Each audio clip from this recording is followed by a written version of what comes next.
நாடு முழுக்க பல்வேறு குற்ற சம்பவங்கள் நடந்துட்டு தான் இருக்கு. காவல்துறையினரும் விசாரிச்சுட்டு தான் இருக்காங்க. அது மாதிரியான குற்றங்களின் தொகுப்பு தான் நிகழ்தகவு.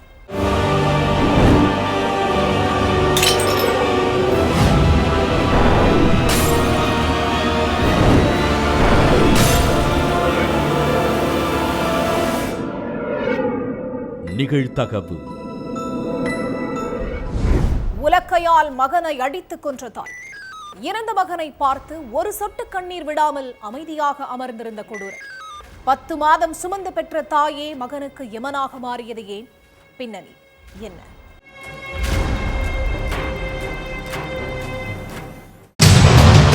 தெருவில் சிறுமிகள் நிறைய பேர் விளையாடிக்கிட்டு இருக்காங்க. பெண்கள் சில பேர் நடந்து போயிட்டு இருந்திருக்காங்க. அப்ப திடீர்னு ஒரு அம்மா இளைஞரோட தலையில உலக்கையால ஓங்கி அடிச்சிருக்காங்க. அடிச்ச அடியிலேயே அந்த இளைஞர் உயிரிழந்துட்டாரு. அடுத்து அங்க வந்த போலீஸ் இளைஞரோட சடலத்தை போஸ்ட்மார்ட்டத்துக்கு அனுப்பி வச்சுட்டு இளைஞரை கொண்ட அம்மாவை கைது பண்ணி விசாரணை பண்ணி இருக்காங்க. அதுல இளைஞரை உலக்கையால அடிச்சு கொன்னதே அவரோட அம்மாதான்னு தெரியுது. தெலங்கானா மாநிலம் மஞ்சரியாலா பகுதியைச் சேர்ந்த சங்கர் அம்மாவுக்கு ஒரு மகன் ஒரு மகள். அதுல மூத்த மகன் ஸ்ரீனிவாசனை தான் சங்கர் அம்மா உலக்கையால அடிச்சு கொன்னு இருக்காங்க. தினமும் நைட்டு மது போதையில வீட்டுக்கு வர்றதையே வழக்கமா வச்சிருந்த ஸ்ரீனிவாசன் வீட்டுக்கு வந்தோமா அமைதியா படுத்து தூங்குனோமான்னு இல்லாம பெத்தவங்க கிட்ட தினமும் தகராறு பண்ணி டார்ச்சர் பண்ணதா சொல்லப்படுது. வயசான அம்மாவுக்கு தான் சம்பாதிச்ச பணத்தை கொடுக்காம மது குடிக்கிறதுக்கு காசு கேட்டு பெத்தவங்களை அடிச்சு உதச்சி துன்புறுத்திக்கிட்டு இருந்ததாவும் சொல்லப்படுது. எனக்கு வயசாகி போச்சு, இதுக்கு மேல என்னால வேலை பார்த்து சம்பாதிக்க முடியாது, குடிப்பழக்கத்தை விட்டுட்டு வேலைக்கு போய் 4 காசு சம்பாதிக்கிற வழியை பாரு, நீ சம்பாதிச்சு எங்களுக்கு கொடுக்கணும், குறைந்தபட்சம் உன்னை நீ பாத்துக்கிற அளவுக்காச்சும் சம்பாதிச்சா போதும்னு தாய் சங்கரம்மாவும் ஸ்ரீனிவாசன் கிட்ட அட்வைஸ் பண்ணி எவ்வளவோ போராடி இருக்காங்க. ஆனா தாயோட எந்த அறிவுரையும் ஸ்ரீனிவாசன் மனசை மாத்தல. ஒரு நாள் நைட்டு வழக்கம் போல வீட்டுக்கு புல் போதையில வந்திருக்காரு ஸ்ரீனிவாசன். வீட்டுக்கு வந்ததும் வராததுமா வாசல்ல நின்னுக்கிட்டு இருந்த தாய் சங்கரம்மா கிட்ட செலவுக்கு பணம் கேட்டு தகராறு பண்ணி இருக்காரு. குடிச்சிட்டு வந்ததும் இல்லாம மேற்கொண்டு பணமும் கேட்டு பிரச்சனை பண்றியா, பேசாம போய் படுன்னு கோபமா சொல்லியிருக்காங்க சங்கரம்மா. ஆனா இப்ப பணம் கொடுக்கலனா நடக்கிறதே வேறன்னு சொல்லி ஸ்ரீனிவாசன் போதையில எகிர்னது மட்டும் இல்லாம தகாத வார்த்தைகள் பேசி பெத்த தாயையே அடிக்க பாஞ்சதா சொல்லப்படுது. இப்படியே தாய்க்கும் மகனுக்கும் இடையில மோதல் அதிகமாகி இருக்கு. தினமும் குடிச்சிட்டு வந்து கண்டபடி பேசி வயசானவங்கன்னு கூட பார்க்காம இப்படி கை நீட்டுறியேன்னு சங்கரம்மா ஆதங்கத்தோட கேட்டிருக்காங்க. ஆனா அப்பவும் அடங்காத ஸ்ரீனிவாசன் தொடர்ந்து ரகளை பண்ணிக்கிட்டு இருந்திருக்காரு. ஒரு கட்டத்துல பொறுமையை இழந்த தாய் சங்கரம்மா ஸ்ரீனிவாசனை கீழே தள்ளி விட்டுட்டு மகனோட தலையிலேயே உலக்கைய வச்சு ஆத்திரம் தீர அடிச்சிருக்காங்க. இந்த சம்பவத்தை பார்த்து அந்த வழியா போன மக்களும் அக்கம் பக்கத்துல இருந்தவங்களும் தடுக்கிறதுக்காக ஓடி வந்திருக்காங்க. ஆனா ஸ்ரீனிவாசனுக்கு தலைப்பகுதியில அதிகப்படியான ரத்தம் வெளியேறி சம்பவ இடத்திலேயே உயிரிழந்துட்டாரு. விசாரணையில மொத்த உண்மையும் தெரிய வரவே சங்கரம்மா மேல கொலை வழக்கு பதிவு பண்ண போலீஸ் அவங்கள அரெஸ்ட் பண்ணி சிறையில அடைச்சிட்டாங்க. பாலத்தில் ரத்தம் படிந்த நிலையில் கிடந்த சாக்கு மூட்டையை பிரித்து பார்த்த போலீசுக்கு காத்திருந்த அதிர்ச்சி. சாக்கு மூட்டைக்குள் நிர்வாணமாக தலை இல்லாமல் ரத்த வெள்ளத்தில் கிடந்த பெண்ணின் சடலம். சிசிடிவி மூலம் கொலையாளியை கையும் களவுமாக பிடித்த போலீஸ். இளம்பெண் கொலை செய்யப்பட்டது ஏன்? தலையை வெட்டி கொலை செய்யும் அளவுக்கு இளம்பெண் மீது என்ன கோபம்? நடந்தது என்ன?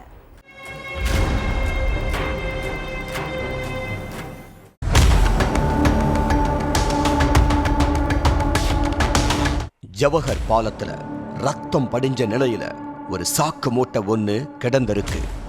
இத பார்த்து அதிர்ச்சி அடைஞ்ச பொதுமக்கள் போலீஸுக்கு போன் பண்ணி தகவலை சொல்லிட்டாங்க. உடனே சம்பவ இடத்துக்கு வந்த போலீஸ் அந்த சாக்கு மூட்டையை பிரிச்சு பார்த்திருக்காங்க. அதுல நிர்வாணமா தலை இல்லாம ஒரு இளம் பெண்ணோட சடலம் கிடந்திருக்கு. இந்த சடலத்தை மீட்டு பிரேத பரிசோதனைக்கு அனுப்பி வச்ச போலீஸ் இளம் பெண்ணை கொலை செஞ்சது யாருன்னு தெரிஞ்சுக்க அங்குள்ள சிசிடிவி காட்சிகளை எடுத்து பார்த்திருக்காங்க. அதுல இளைஞர் ஒருத்தர் பைக்ல ஒரு சாக்கு மூட்டையை எடுத்துட்டு வந்து பாலத்துல தூக்கி வீசிட்டு போன காட்சிகள் பதிவாகி இருந்திருக்கு. அந்த சிசிடிவியில பதிவாகி இருந்த பைக் நம்பரை வச்சு போலீஸ் அந்த இளைஞர் யாருன்னு விசாரிச்சிருக்காங்க. அதுல அவர் சஞ்சய் பிளேஸ் பகுதியைச் சேர்ந்த வினய் சிங்குன்னு தெரிய வந்துச்சு. அதுக்கப்புறம் நேரா அவரோட வீட்டுக்கு போன போலீஸ் வினய் சிங்க கஸ்டடியில எடுத்து விசாரிச்சிருக்காங்க. உத்தரப்பிரதேசத்தில் உள்ள சஞ்சய் பிளேஸ் பகுதியைச் சேர்ந்த மின்கி ஒரு பிரைவேட் கம்பெனியில ஹெச்ஆரா வேலை பார்த்துட்டு இருந்தாங்க. இவங்களும் இதே கம்பெனியில வேலை பார்த்த கம்ப்யூட்டர் ஆபரேட்டர் வினய் சிங்கும் லவ் பண்ணிட்டு இருந்திருக்காங்க. இவங்களோட காதல் விஷயம் 2 பேரோட வீட்டுக்கும் தெரியும். நல்லா போய்கிட்டு இருந்த இவங்களோட லவ்ல திடீர்னு பிரச்சனை ஏற்பட ஆரம்பிச்சிருக்கு. 2 பேரும் அடிக்கடி சண்டை போட்டுக்கிட்டே இருந்திருக்காங்க. இதனால வினய் கிட்ட பேசுறத குறைச்சிக்கிட்ட மின்கி அவரோட மொபைல் நம்பர், வாட்ஸ்அப், இன்ஸ்டாகிராம்னு எல்லாத்தையும் பிளாக் பண்ணி இருக்காங்க. அடுத்து மின்கி வேற ஒரு இளைஞர் கூட பேசி பழகிக்கிட்டு இருந்ததா சொல்லப்படுது. இதனால கடும் கோபமான வினய் மின்கி கிட்ட சண்டை போட்டிருக்காரு. எதுக்கு என்னோட போன் நம்பரை பிளாக் பண்ண, என்னைய கழட்டி விட்டுட்டு எதுக்கு இன்னொருத்தன் கூட பேசிக்கிட்டு இருக்குன்னு சண்டை போட்டிருக்காரு. அதுக்கு மின்கி, நீ என்கிட்ட எப்பவும் சண்டை போட்டுக்கிட்டே இருக்க, உன் கூட என்னால நிம்மதியா வாழ முடியல, அதனாலதான் நான் அவன் கூட பேசி பழக ஆரம்பிச்சேன். தயவு செஞ்சு நீ என்கிட்ட இனிமே பேச ட்ரை பண்ணாத, என் லைஃப்ல இருந்து விலகிருன்னு சொல்லிட்டு போயிட்டாங்க. இதனால அந்த பெண் மேல கடும் கோபத்தில் இருந்த வினய் தனக்கு கிடைக்காத மின்கி வேற யாருக்கும் கிடைக்க கூடாதுன்னு நினைச்சு அவங்களை கொலை செய்ய திட்டம் போட்டிருக்காரு. சம்பவத்தன்னைக்கு சாயங்கால நேரத்துல அலுவலகத்துல யாருமே இல்ல. எல்லாரும் வேலையை முடிச்சிட்டு வீட்டுக்கு போயிருக்காங்க. அப்ப மின்கியோட அறைக்கு போன காதலன் தன்னை மறுபடியும் காதலிக்கும்படி பேசி இருக்காரு. அப்ப 2 பேருக்கு இடையில பிரச்சனை ஏற்பட்டு இருக்கு. இதனால கடும் கோபமான வினய் மறைச்சு வச்சிருந்த கத்தியை எடுத்து மின்கிய கை, கால், முகம்னு எல்லா இடங்களையும் குத்தி கொண்டு இருக்கான். அடுத்து அடையாளம் தெரியக்கூடாதுங்கிறதுக்காக மின்கியோட தலையை துண்டா வெட்டி எடுத்த வினய் அதை ஒரு பைக்குள்ளையும் சடலத்தை சாக்கு மூட்டையிலையும் வச்சு கட்டி இருக்கான். அடுத்து அந்த சாக்கு மூட்டைய பைக்ல வச்சு எடுத்துட்டு போய் தலைய ஒரு காட்டு பகுதியில வீசிட்டு சடலத்தை யமுனை ஆத்துல வீச திட்டம் போட்டிருக்கான். அதுக்காக ஜவஹர் பாலம் வழியா போய்கிட்டு இருந்தான். ஆனா அங்க பொதுமக்கள் நடமாட்டம் அதிகமா இருந்ததால வினய் சாக்கு மூட்டைய பாலத்திலேயே போட்டுட்டு தப்பிச்சு போயிட்டான்.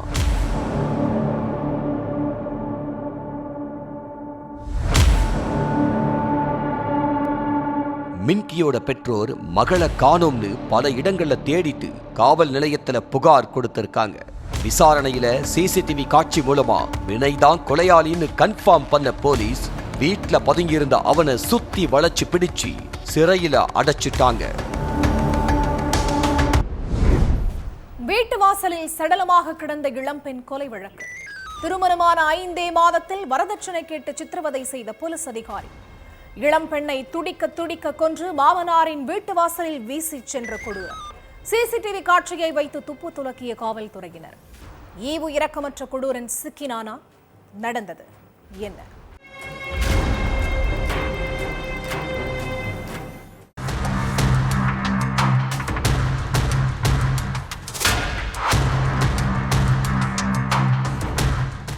ஜனவரி 16ஆம் தேதி 55 வயசு மதிக்கத்தக்க நபர் ஒருத்தர் வழக்கம் போல வீட்டு கதவை திறந்து வெளியில வந்திருக்காரு. அப்படி வெளியில வந்ததும் அந்த நபர் திடீர்னு கத்தி கூப்பாடு போட்டிருக்காரு. அவரோட சத்தத்தை கேட்டு வீட்டுக்குள்ள இருந்த மனைவி, மகன், அக்கம் பக்கத்துல உள்ளவங்க எல்லாரும் பதறி அடிச்சுக்கிட்டு ஓடி வந்திருக்காங்க. அப்படி வெளியே வந்து பார்த்தவங்களுக்கும் ஒரு நிமிஷம் உயிரே நின்னு போயிருக்கு. ஏன்னா வீட்டு வாசல்ல அந்த நபரோட மூத்த மகள் சடலமா கிடந்திருக்காங்க. பெத்து வளர்த்து வேற வீட்டுக்கு கட்டி கொடுத்த பொண்ணு விடிஞ்சு விடியாமலும் வீட்டு வாசல்ல சடலமா கிடந்ததை பார்த்ததும் பெத்தவங்க துடிச்சு போயிட்டாங்க. அடுத்து விஷயம் தெரிஞ்சு சம்பவ இடத்துக்கு வந்த போலீஸ்காரங்க சடலத்தை மீட்டு பிரேத பரிசோதனைக்கு அனுப்பி வச்சுட்டு விசாரணையில இறங்கினாங்க. முதற்கட்டமா இளம்பெண்ணோட அப்பா அம்மா கிட்ட விசாரணை பண்ணாங்க. அதோட அந்த பகுதியில் உள்ள சிசிடிவி கேமராக்களையும் செக் பண்ணாங்க. அதுல அதிகாலை 4 மணி அளவுல அந்த பகுதியில வந்த ஒரு கருப்பு நிற ஸ்கார்பியோ கார்ல இருந்து இறங்கின ஒரு இளைஞர் அங்க இங்கன்னு சுத்தி முத்தி பார்த்துட்டு காருக்குள்ள இருந்து இளம் பெண்ணோட சடலத்தை இழுத்து அந்த நபரோட வீட்டு வாசல்ல வீசிட்டு போன காட்சிகள் பதிவாகி இருந்துச்சு.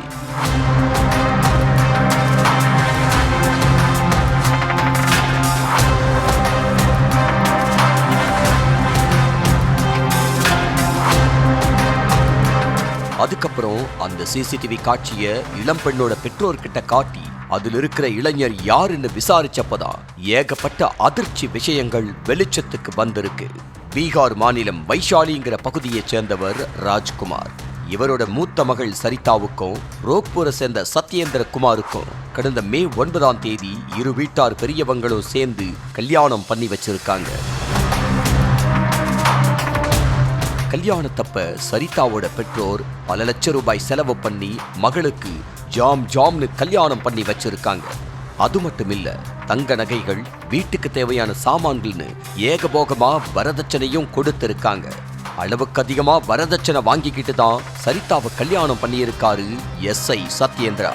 கல்யாணம் முடிஞ்சு 3 மாசம் 2 பேரோட வாழ்க்கையும் சுமூகமாகத்தான் போய்கிட்டு இருந்திருக்கு. ஆனா அதுக்கப்புறம் சத்யேந்திராவோட அடாவடித்தனம் எல்லை மீறி போயிருக்கு.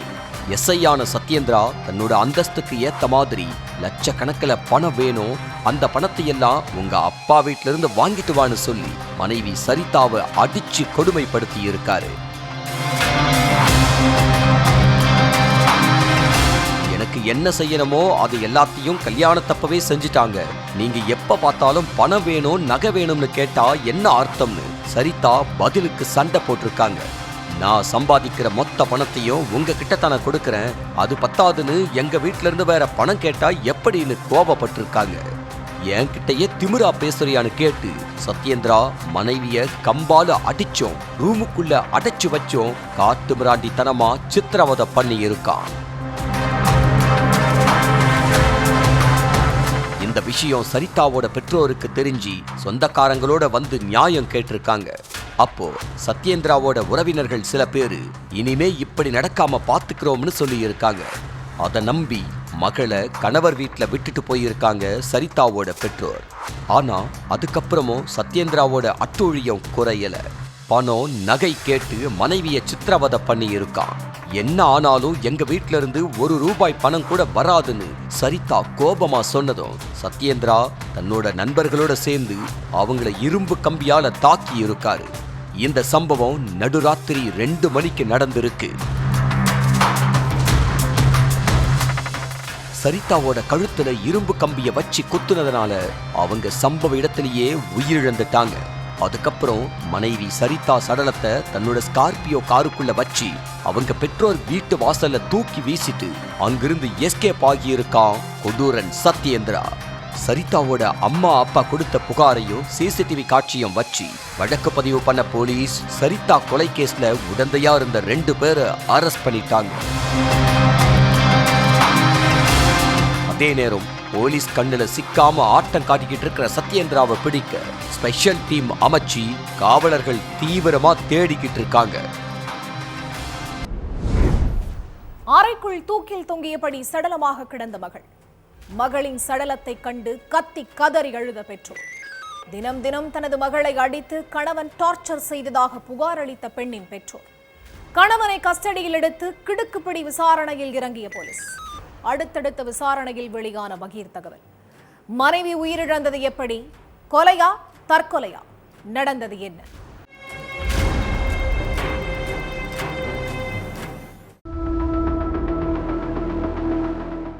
கணவன் கூட சண்டை போட்டுட்டு தாய் வீட்டுக்கு போயிருக்காங்க இளம்பெண் கீர்த்தி.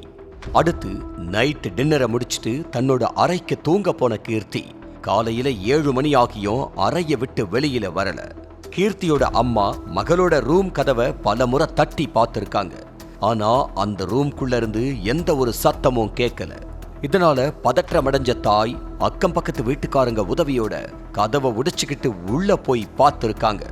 அப்ப கீர்த்தி தூக்குல தொங்கியபடி பிணமா கிடந்திருக்காங்க. இந்த விஷயத்தை கேள்விப்பட்டு ஸ்பாட்டுக்கு வந்த போலீஸ் கீர்த்தியோட சடலத்தை மீட்டு போஸ்ட்மார்ட்டத்துக்கு அனுப்பி வச்சுட்டு கணவர் குருபிரசாத்தை கஸ்டடியில எடுத்து விசாரிச்சிருக்காங்க. பெங்களூரு பனசங்கரி பகுதியைச் சேர்ந்த குருபிரசாத் அங்குள்ள ஒரு ஜிம்ல உடல் பயிற்சியாளரா வேலை செஞ்சுக்கிட்டு இருந்திருக்காரு. 2 வருஷத்துக்கு முன்னாடி இவருக்கும் அதே பகுதியைச் சேர்ந்த கீர்த்திங்கிற பெண்ணுக்கும் பெற்றோர் சம்மதத்தோட நிச்சயம் ஆகியிருக்கு. கல்யாணத்துக்கு முன்னாடி குருபிரசாத்தோட வீட்ல நகை, கார், பணம்னு எல்லாத்தையும் வரதட்சணையா கேட்டு இருக்காங்க. ஊர்க்காரங்க எல்லாரும் ரொம்ப நல்ல குடும்பம்னு சொன்னதுனால கீர்த்தியோட பெற்றோர் மாப்பிள்ளை வீட்டுல சொன்ன எல்லாத்துக்கும் ஓகே சொல்லி இருக்காங்க. அது மட்டும் இல்லாம 30 லட்சம் ரூபாய குருபிரசாத்துக்கு வரதட்சணையா கொடுத்த கீர்த்தியோட பெற்றோர் மகளோட கல்யாணத்தையும் ஜாம்னு ரொம்ப பிரம்மாண்டமா நடத்தி முடிச்சிருக்காங்க. பல கனவுகளோட புகுந்த வீட்டுக்கு வாழ போன கீர்த்திக்கு அதுக்கப்புறம் தான் ஒரு பிரச்சனையா ஆரம்பமாயிருக்கு. கல்யாணமான 6 மாசத்துக்கு அப்புறம் குருபிரசாத் சொந்தமா ஜிம் வைக்கிறதுக்காக கூடுதல் பணம் வாங்கிட்டு வர சொல்லி கீர்த்திய போட்டு அடிச்சு சித்திரவதை பண்ணதா சொல்லப்படுது. அது மட்டும் இல்லாம குருபிரசாத் அதே பகுதியில சொந்தமா வீடு கட்ட ஆரம்பிச்சிருக்காரு. அப்ப வீடு கட்டுறதுக்கு குருபிரசாத்துக்கு 10 லட்சம் ரூபாய் கூடுதலா தேவைப்பட்டிருக்கு. இதனால மனைவி கீர்த்தி கிட்ட, எனக்கு அவசரமா வீடு கட்டுறதுக்கு பணம் தேவைப்படுது, அதனால உங்க வீட்டுக்கு போயிட்டு 10 லட்சம் ரூபாய் வாங்கிட்டு வான்னு சொல்லி இருக்காரு குருபிரசாத். அதுக்கு கீர்த்தி, எங்க வீட்டுல ரொம்ப கஷ்டப்பட்டவங்க, கடன் வாங்கித்தான் கல்யாணத்தையே பண்ணாங்க, அதனால இவ்ளோ பெரிய அமௌண்ட் எல்லாம் எங்க அப்பா அம்மாவால ரெடி பண்ண முடியாது, அதே மாதிரி மறுபடியும் பணம் கேட்டு நான் அவங்கள கஷ்டப்படுத்த விரும்பலன்னு சொல்லி இருக்காங்க. உங்களுக்கு அவசரமா பணம் தேவைன்னா உங்க ஃப்ரெண்ட்ஸ், உறவினர்கள் கிட்ட பணம் வாங்கிக்கோங்கன்னு கடிஞ்சுக்கிட்டே பேசியிருக்காங்க கீர்த்தி. அதை கேட்டு கடுப்பான குருபிரசாத் மனைவியை போட்டு சரமாரியா அடிச்சிருக்காரு. உங்க வீட்டுக்கு போயிட்டு 10 லட்சம் ரூபாய் வாங்கிட்டு வந்தாதான் உன்னை இந்த வீட்டுல இருக்க வைப்ப, இல்லன்னா நீ உங்க அம்மா வீட்டுக்கே போயிருன்னு மிரட்டி இருக்காரு. இதனால தன்னோட தாய்க்கு போன் பண்ண கீர்த்தி நடந்த எல்லாத்தையும் சொல்லி புலம்பி இருக்காங்க. இதை கேட்டு அதிர்ச்சியான பெற்றோர் மகளோட வாழ்க்கை கெட்டு போயிடக்கூடாதுன்னு கடன் வாங்கி 8 லட்சம் ரூபாய கீர்த்தி கிட்ட கொடுத்து விட்டுருக்காங்க. கீர்த்தி அந்த பணத்தை தன்னோட கணவன் கிட்ட கொடுத்திருக்காங்க. அதுக்கு குருபிரசாத், இந்த கட்டுல 8 லட்சம் ரூபாய் தான் இருக்கு, பாக்கி 2 லட்சம் ரூபாயை எங்கன்னு கேட்டு மனைவியை போட்டு அடிச்சிருக்காரு. குருபிரசாத்தோட அப்பா அம்மாவும் மகன் கூட சேர்ந்துக்கிட்டு மருமகளை டார்ச்சர் பண்ணி இருக்காங்க. ஒரு கட்டத்துல கடும் கோபமான மனைவி, என்னால 2 லட்சம் ரூபாயை வாங்கிட்டு வர முடியாது, உன்ன மாதிரி ஒரு பணத்தாசை பிடிச்சவன் கூட வாழறதுக்கு நான் எங்க அம்மா வீட்டுக்கே போறேன்னு சொல்லிட்டு கிளம்பிட்டாங்க. இதை கேட்டு கோபத்தோட உச்சத்துக்கே போன குருபிரசாத்தும் அவரோட பெற்றோரும் கீர்த்திய போட்டு சரமாரியா அடிச்சு தாய் வீட்டுக்கு துரத்தி விட்டுருக்காங்க. அடுத்து தாய் வீட்டுல இருந்த கீர்த்தி கணவனோட செயலை நினைச்சு டெய்லி அழுதுகிட்டே மன உளைச்சலுக்கு ஆளாகி இருக்காங்க. அதுக்கடுத்து இந்த நரகத்துல வாழவே கூடாதுன்னு முடிவு பண்ண கீர்த்தி நைட்டு தூங்க போனப்ப தன்னோட அறையில தூக்கு மாட்டி உயிரிழந்துட்டாங்க. விசாரணையோட முடிவுல எல்லா உண்மையையும் தெரிஞ்சுக்கிட்ட போலீஸ் கணவர் குருபிரசாத்தையும் அவரோட பெற்றோரையும் அரெஸ்ட் பண்ணி சிறையில அடைச்சிட்டாங்க. தண்டவாளத்தில் தலை சிதைந்து உயிரிழந்து கிடந்த 16 வயது சிறுமி. உடலில் இருந்த நகக்கீறல்களால் ஏற்பட்ட பெருத்த சந்தேகம். சிறுமியை அடித்து கொலை செய்து தண்டவாளத்தில் வீசிச் சென்ற இளைஞர் யார்? சிறுமிக்கு நடந்த கொடூர சம்பவத்தின் பின்னணி என்ன?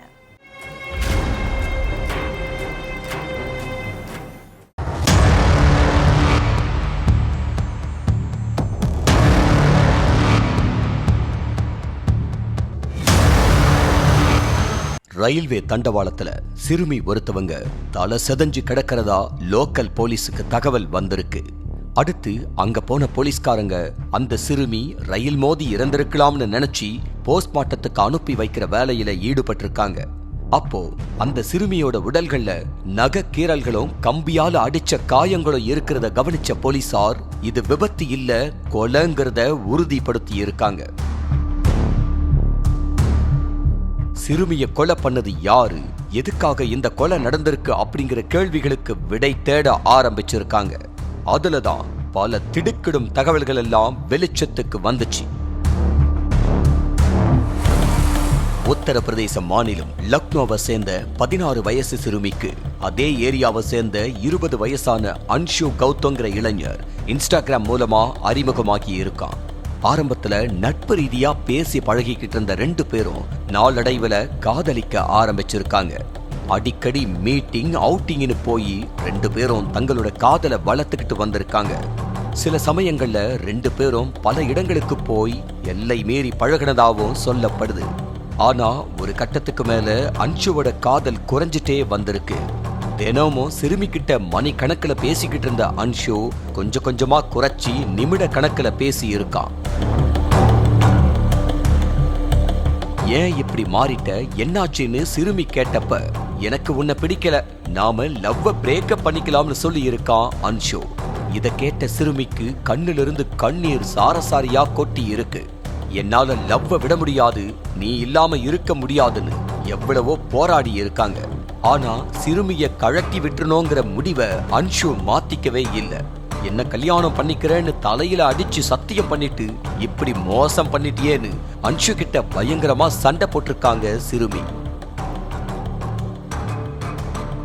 அது மட்டும் இல்லாம என்னைய உடனே கல்யாணம் பண்ணிக்கணும், இல்லன்னா நடந்ததை எல்லார்கிட்டையும் முக்கியமா போலீஸ் கிட்ட சொல்லி உன்னை உள்ள தூக்கி வச்சு எல்லார் முன்னாடியும் உன்னை அசிங்கப்படுத்திடுவேன்னு கோவத்துல கொந்தளிச்சிருக்காங்க. தன்னால முடிஞ்ச அளவுக்கு சிறுமியை சமாதானப்படுத்த பார்த்திருக்கான் அன்ஷு. ஆனா சிறுமியோ உடனே கல்யாணம் பண்ணிக்க சொல்லி அன்ஷுவை வற்புறுத்தி இருக்காங்க. அதனால சிறுமிய கொன்னாதான் நாம நிம்மதியா இருக்க முடியும்னு நினைச்சு அவங்கள கொலை பண்ண முடிவு பண்ணி இருக்கான். அதுக்கப்புறம் சிறுமி கிட்ட சமாதானம் பேசுற மாதிரி பேசி அவங்கள கார்ல வெளியில கூட்டிட்டு போன அன்ஷு அவங்கள காருக்குள்ள வச்சு கல்லால கொடூரமா தாக்கி துடிக்க துடிக்க கொன்னு இருக்கான். அதுக்கப்புறம் தன்னோட நண்பர்கள் 2 பேரை ஸ்பாட்டுக்கு வர சொன்ன அன்ஷு சிறுமியோட சடலத்தை மறைவான இடத்துல வீசுறதுக்கு திட்டம் போட்டிருக்கான். சடலத்தை அப்படியே வீசினா போலீஸ்ல மாட்டிடுவோம்னு பயந்த அன்ஷு தன்னோட நண்பர்களோட சேர்ந்து வேற பிளான் போட்டிருக்கான். அதாவது சிறுமியோட சடலத்தை தண்டவாளத்துல வீசிட்டு அதை தற்கொலை மாதிரி செட்டப் பண்ணிட்டு அங்கிருந்து எஸ்கேப் ஆகியிருக்காங்க. சிசிடிவி காட்சியில பதிவாகி இருந்த அன்ஷுவை பிடிச்சு விசாரிச்சப்பதான் மொத்த உண்மையும் வெளிச்சத்துக்கு வந்துச்சு. அடுத்து அன்ஷு மேல மர்டர் கேஸ் ஃபைல் பண்ண காவல்துறையினர் அவனையும் கொலைக்கு உடந்தையா இருந்த அவனோட நண்பர்கள் 2 பேரையும் அரெஸ்ட் பண்ணி ஜெயில்ல தள்ளி இருக்காங்க. மூதாட்டியை காணவில்லை என காவல் நிலையத்தில் புகார் அளித்த உறவினர்கள். சிசிடிவி காட்சிகளை ஆய்வு செய்து போலீசார் விசாரணை. ஃபாஸ்ட் ஃபுட் கடைக்குள் சென்ற மூதாட்டி அதன் பின் கடையிலிருந்து வெளியே வராததால் சந்தேகம். தாய், தந்தை, மகன் என 3 பேரையும் கஸ்டடியில் எடுத்து விசாரித்த போலீஸ் மூதாட்டியை கழுத்தறுத்து கொலை செய்து சடலத்தை குழி தோண்டி புதைத்ததாக அதிர்ச்சி வாக்குமூலம். மூதாட்டி கொலை செய்யப்பட்டது ஏன்? கொலைக்கான கொடூர பின்னணி என்ன?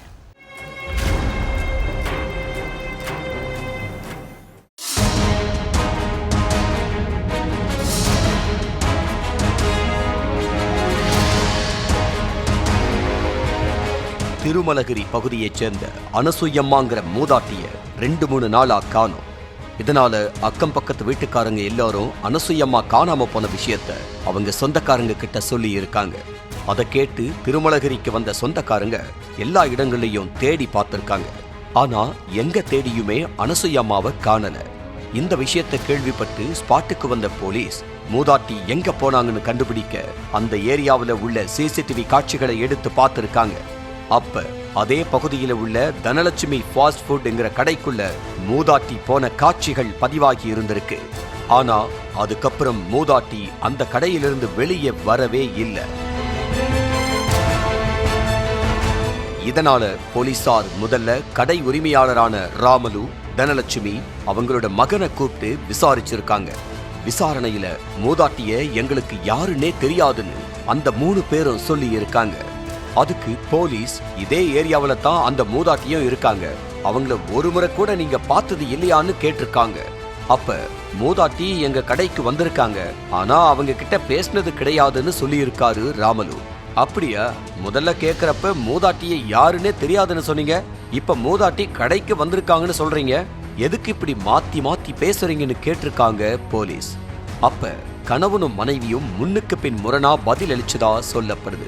இதனால அவங்கள கஸ்டடியில எடுத்த போலீஸ் தங்களோட பாணியில 3 பேர்கிட்டையும் விசாரணையில இறங்கினாங்க. தெலுங்கானா திருமலகிரி பகுதியைச் சேர்ந்த ராமலு தனலட்சுமி தம்பதிக்கு ஒரு மகன் இருக்கான். இந்த தம்பதி சமையலரா வேலை பார்த்துக்கிட்டு இருந்திருக்காங்க. இதுக்கிடையில சொந்தமா தொழில் செய்ய ஆசைப்பட்ட தம்பதி ஃப்ரெண்ட்ஸ் உறவுக்காரங்கன்னு எல்லார்கிட்டையும் கடனை வாங்கி அதே பகுதியில தனலட்சுமி ஃபாஸ்ட் ஃபுட்னு கடை ஒன்று ஆரம்பிச்சிருக்காங்க. ஆனா அந்த ஃபாஸ்ட் ஃபுட் கடை மூலமா இவங்களுக்கு அதிக லாபம் கிடைக்கல. கிடைக்கிற கொஞ்ச காசையும் ராமலுவும் அவரோட மகனும் குடிச்சே அழிச்சிருக்காங்க. வாங்கின கடனை திருப்பி கொடுக்காததுனால கடன்காரங்க எல்லாரும் டெய்லி கடைக்கு போயிட்டு பணத்தை கேட்டு பிரச்சனை பண்ண ஆரம்பிச்சிருக்காங்க. இதுக்கிடையில அதே பகுதியைச் சேர்ந்த அனசுயம்மாங்கிற மூதாட்டி ராமலுவுக்கு பழக்கம் ஆகியிருக்காங்க. மூதாட்டி கொஞ்சம் வசதியா இருந்ததுனால அவங்க கிட்டையும் ராமலு கடன் வாங்கி இருந்ததா சொல்லப்படுது. அதே மாதிரி அனசுயம்மா ரேஷன் கடைகள்ல வாங்குற அரிசி உள்ளிட்ட பொருட்களை ராமலுவுக்கு வித்தும் பணமா வாங்கிட்டு இருந்திருக்காங்க. ஆனா அந்த பணத்தையும் ராமலு மூதாட்டிக்கு கரெக்டா கொடுக்க மாட்டாருன்னு சொல்லப்படுது. இந்த நிலையில ராமலுவுக்கு கடன் நெருக்கடி ரொம்ப அதிகமாகி இருக்கு. இதனால இந்த தம்பதி கடனை அடைக்க ஒரு திட்டத்தை போட்டிருக்காங்க. மூதாட்டி அனசுயம்மாவுக்கு சொந்தக்காரங்கன்னு யாருமே இல்ல. அவங்களுக்கு என்ன ஆனாலும் யாரும் எதுவும் கேட்க மாட்டாங்க. அதனால மூதாட்டிய கொலை செஞ்சு அவங்க கழுத்துல போட்டிருந்த நகை எல்லாத்தையும் திருடி கடனை அடைக்க முடிவு பண்ணி இருக்காங்க. சம்பவத்தன்னைக்கு மூதாட்டிக்கு போன் பண்ண ராமலு வட்டி பணத்தை வந்து வாங்கிட்டு போகும்படி சொல்லி இருக்காரு. அதை நம்பி மூதாட்டியும் அந்த கடைக்கு போயிருக்காங்க. கடைக்குள்ள போன உடனேயே கடையோட ஷட்டரை மூடி இருக்காங்க தனலட்சுமி. அதை பார்த்து பயந்த போன மூதாட்டி, எதுக்கு கடை ஷட்டரை மூடுறீங்க, என்னோட பணத்தை கொடுங்க, நான் கிளம்புறேன், எனக்கு நிறைய வேலைகள் இருக்குன்னு சொல்லி இருக்காங்க. ஆனா அதை எதையும் காதுல வாங்காத அந்த ராமலுவும் அவரோட மகனும் மூதாட்டிய சரமாரியா அடிச்சிருக்காங்க. அடுத்து அவங்க கழுத்துல அணிஞ்சிருந்த 3 பவுன் தங்க நகை, கம்மல், மோதிரம்னு எல்லாத்தையும் கழட்டி எடுத்த நபர்கள் மறைச்சு வச்சிருந்த கத்தியால மூதாட்டிய கழுத்தறுத்து கொன்னுட்டு சடலத்தை கடைக்கு பின்புறத்துல குழி தோண்டி புதைச்சிட்டாங்க. அடுத்து யாருக்கும் சந்தேகம் வந்துடக்கூடாதுன்னு அந்த இடத்துல பீர் பாட்டில், குப்பை எல்லாத்தையும் போட்டுட்டு வழக்கம் போல கடையை நடத்திக்கிட்டு இருந்திருக்காங்க. 3 நாளைக்கு அப்புறம் மூதாட்டிய காணோம்னு சொந்தக்காரங்க போலீஸ் ஸ்டேஷன்ல புகார் அளிச்சிருக்காங்க. இதை கேட்டு ஸ்பாட்டுக்கு வந்த போலீஸ் சிசிடிவி காட்சிகளை ஆய்வு பண்ணி ராமலு, தனலட்சுமி, அவரோட மகன் 3 பேரையும் அரெஸ்ட் பண்ணிட்டாங்க. ஒவ்வொரு குற்றங்களின் முடிவும் சட்டத்தின் கையில். விசாரணை தொடரும், பார்க்கலாம் அடுத்த நிகழ்தகவில்.